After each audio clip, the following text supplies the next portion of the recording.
자, 여기 이제 보시면 우리가 저당권을 보려면 먼저 이 그림이 머릿속에 딱 들어와야 돼. 먼저요. 그래서 의리가백이요 1억 원을 빌려주죠. 그래서 채권이라고 그래요. 이 채권을 주된 권리라고 하고요. 그 다음에 이 갑의 건물에요 저당을 잡죠. 그리고 저당권은 반드시 등기를 해야 돼요.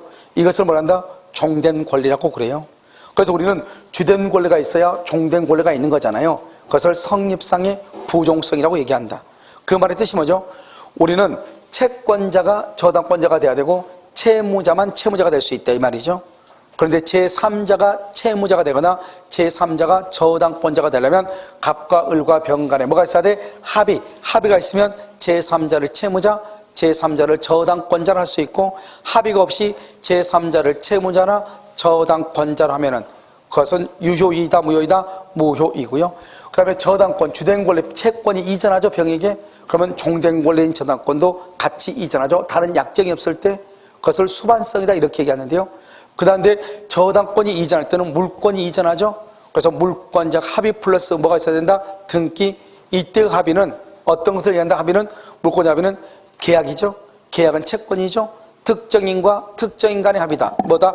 양도인 을과 양수인 병 간의 합의만 있으면 되고, 채무자 갑이나 물상 보증인의 동의는 필요하다 필요하지 않다? 필요하지 않다. 그 말이 중요하고요. 그 다음에 갑이 을한테 빌린 돈 1억 원을 갚죠. 그러면 저당권은 주된 권리가 소멸이죠. 종된 권리인 저당권은 말소 등기를 하지 않아도 당연히 소멸을 해. 그리고 저당권은요 어떻게 돼요? 등기는 저당권 자체가 소멸했죠. 그래서 저당권 등기는 그 자리에서 무효가 돼. 무효가 되니까 나중에 뭐 하면 된다? 말소하면 돼. 그런데 말소가 되기 전에 그 등기를 정에게 이전했어. 그래도 정은 저당권을 취득할 수가 없다. 왜다? 등기는 공신의 원칙이 인정되지 않기 때문에 피담보 채권이 변제가 되면 저당권은 자동으로 소멸하고 등기는 무효가 됐기 때문에요. 무효인 등기를 유효인 등기라고 믿고 이전받았다고 할지라도 저당권을 말 수 없다. 취득할 수 없다. 그 다음에 저당권이요. 말소가 되기 전에요. 이 등기를 유용할 수 있는가? 이것을 무효 등기의 유용이라고 하죠. 무효 등기를 유용하기 위해서는 누가 없어야 돼? 이해 관계인이 없어야 된다. 여기까지가 아주 기본적으로 중요하고요. 그 다음에 여기 보면 불가분성이죠. 불가분성은 뭐다? 물상대위를 하는 거죠. 그래서 물상대위는 멸회공이죠. 멸실, 훼손, 공용징수. 그래서 여기요 매매대금 차임은 절대로 된다 안 된다? 안 된다. 물상대위가.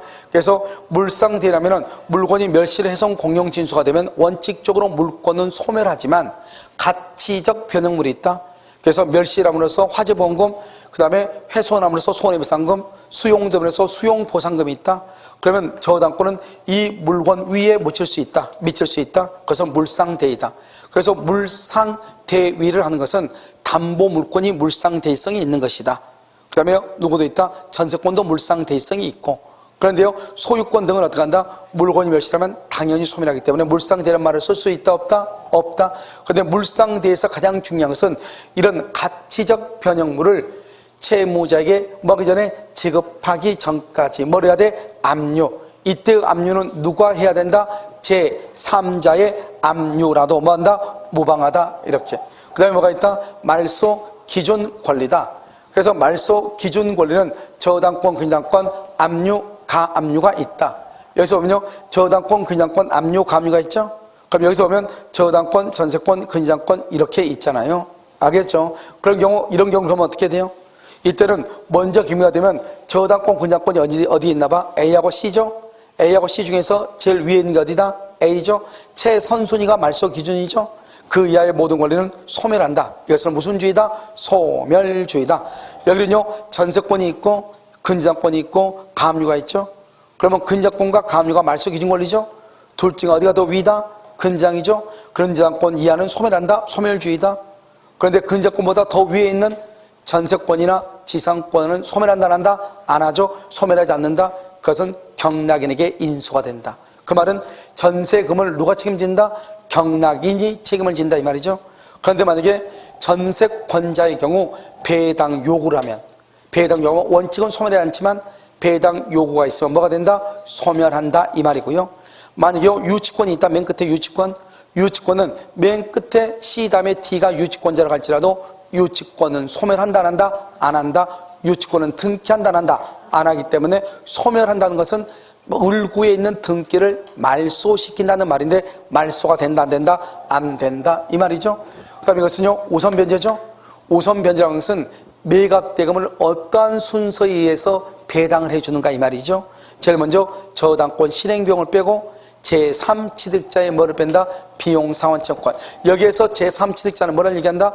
저당권이나 근저당권이 있는 부동산을 그 이후에만 사람 지상권, 전세권 매수한 사람, 지상권, 전세권 매수한 사람을 뭐라 한다? 제3취득자. 그러니까 1번이 누가 돼야 돼? 저당권이나 근저당권. 2번은요 지상권이나 전세권이나 매수한 사람. 이 사람을 뭐라 한다?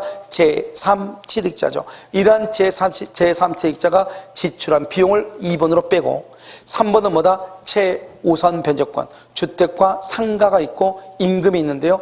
특히 주택임대차 같은 경우는 서울시에서 1억 1천 이하의 경우는 얼마까지를 제일 먼저 보장한다? 3,700까지 이렇게.